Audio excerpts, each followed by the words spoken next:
there's so much natural beauty in this space that it was hard not to be drawn to it. I mean, ultimately, we're looking for what can be a very classy and sexy hospitality space within a bit of an industrial look. I mean, that's what we're trying to connect: winery and the consumption of wine, the enjoyment of culture. And this kind of space does really encompass that for us. So we found that in New York, a little different building choices. You know, New York didn't have a fire where they were trying to do everything fireproof. And when you look around at these ceiling tiles, I mean, these were done very much as about fire protection.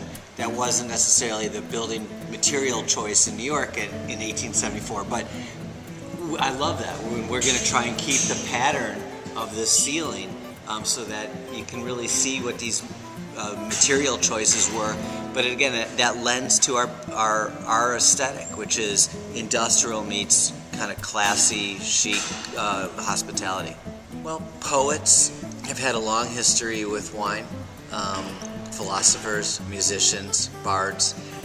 So there's the connection is actually much more serious and profound. It is remarkable how many winemakers that I am meeting these days, from Christian Moax to half of the Willamette Valley, who are wannabe musicians or huge fans of musicians, and a number of musicians who are real aficionados of wine. Al Stewart, who wrote Year of the Cat, is a ghostwriter at Wine Spectator. I mean, there's some remarkable connections that you don't never hear about, from pop stars to unknown. And so there's a real overlap. There's something in the DNA of the creative process of winemaking and music making, or one could say art making. And so we're playing with that a little bit, especially with some of our pairing programs. What we do, we source our grapes from about 15 different vineyards on the West Coast. It's not that we're against grapes from Illinois or New York or Wisconsin, but they're just not as good as great California vineyards and Oregon vineyards and Washington State vineyards.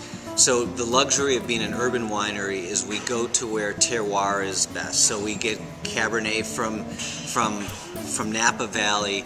Our Pinot Noir comes from either the Russian River, Santa Barbara, or from the Willamette Valley. We get our Chardonnay from Caneros, our Syrah from Paso Robles. So we can go to where the fruit is grown best. Then we ship it to the East Coast in refrigerated trucks. We put a sulfur blanket on the grapes. So we take great efforts to keep the integrity of the fruit.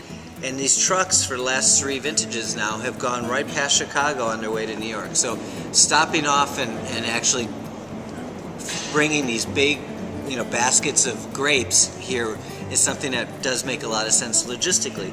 The grapes come in, and we have a master winemaker, a guy named David Lecomte, who from France worked at Chapoutier and Delas. So he's a serious winemaker, and he will be overseeing the winemaking here. We plan to do about 200 barrels a year.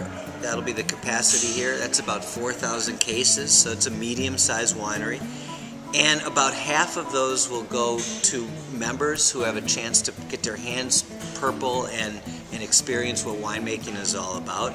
And the other half we will sell out of the property. And it'll either come, again, by the glass, where we've never bottled it, or it'll come in bottles. So we like to say we're vessel agnostic. We'll sell it by the glass, by the bottle, or by the barrel. There'll be a membership for the winemaking program. Then we have another level of membership for a wine club if you just want to send bottles to your home or pick them up here and do tastings here. Then there's a ticketing membership that we have called the Vino File, which is an annual fee just to get advance notice on our shows. Like today we put on sale Citizen Cope for 3 more nights in New York at our facility, and all of them went out and sold out immediately to our club members. We never advertised in any media in order to sell it. So there's some advantages there. We don't charge service fees on tickets. You get invited to different wine events. So being a Vino Club member has a lot of benefits. Sounds like an American Express commercial, but there's a lot of benefits to that program. So we have a bunch of different types of memberships, but no, the general public can also just come in and have a glass of wine, and we're happy to show off our good vino. We hope to open right after the fall harvest, given we have missed the spring harvest.